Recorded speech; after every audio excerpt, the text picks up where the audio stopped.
Hi class, this is the last topic of the module. It is about vectors. So what are vectors? It acts like an array, but it can grow and shrink in length. There are member functions that can do it with your instruction or automatically. If you remember in our array discussion, you have to always tell the compiler ahead of time how big the memory needs to be allocated for an array. But in vectors, you don't have to. Here's the link also to the documentation of vector. We are going to discuss only some of the functions that comes with vector.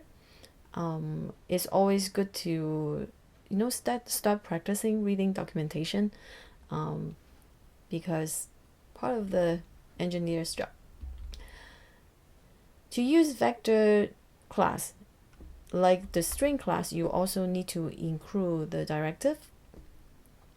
In this first declaration, it declared a integer vector which has 0 members right now. So scores has 0 members. In the second declaration, the numbers has 100 members, but you don't know what those members are yet.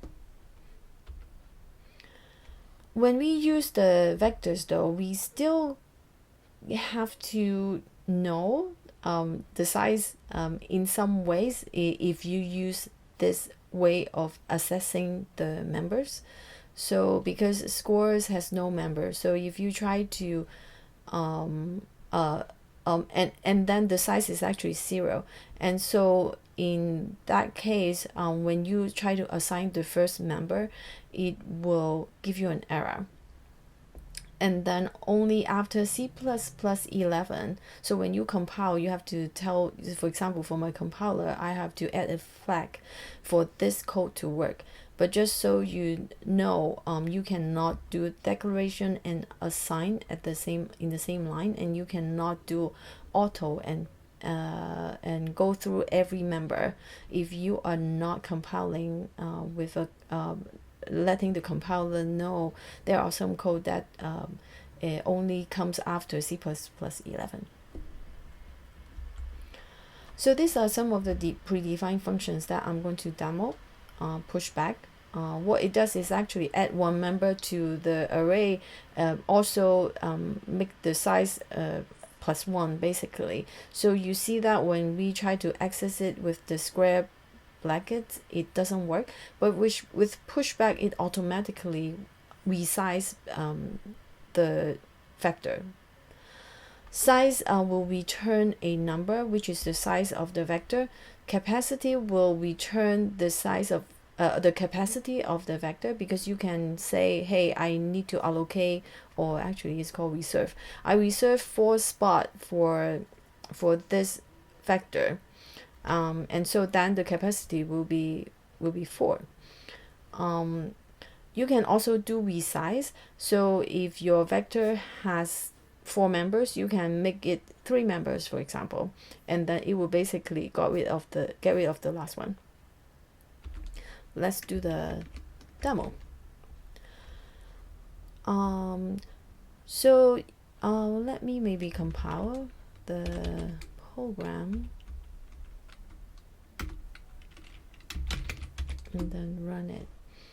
So if you look at the first part of the program, it's just trying to different ways of declaring a vector, and then the first part of the program, it keep adding stuff to it. So at first we reserve 2 spots for the vector, and then we do a for loop, and we keep adding a string to the vector. The string will be S1, which is AB, and then plus the I as an integer, so you can see that, you know, it's AB. So the first one actually is AB0, but we are not showing it in the first part, or not, we are just not printing it out. So it's AB0 to AB9 basically. Push back to push it into the array, and then we print out the size and the capacity. So I think the first part, I'm just trying to show you how the size of the array actually will grow by itself, and the capacity would also increment to fit with the size, but not the way or this is to observe how it works, right? So when we do it in the first for loop, the size will change to 1 because we push one string into it.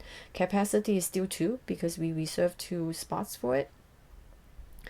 Size change in the next for loop, capacity didn't change. But then when we push the third string into it, you see that the capacity jumped to 4, even though the size is 3. And if you look at the whole for loop, it will keep doubling the capacity when the size go past by 1. So that's the observation. Second part of this program, I just changed the first vector element to 1, 2, 3, and you see that we place AB0 is 1, 2, 3, and I print. So this is the printout of all the elements. You can print it out this way, but if you compile it with C++11 tag or flag, you can print it out with the auto. So the last part is resize to 1, so I do a resize first and then print out the size and capacity. So you see that the size is 1 and the capacity is 16, and if we print out the array, you will only see one element, which is 1, 2, 3. So that's it for this demo. Next video we will talk about the lab assignment.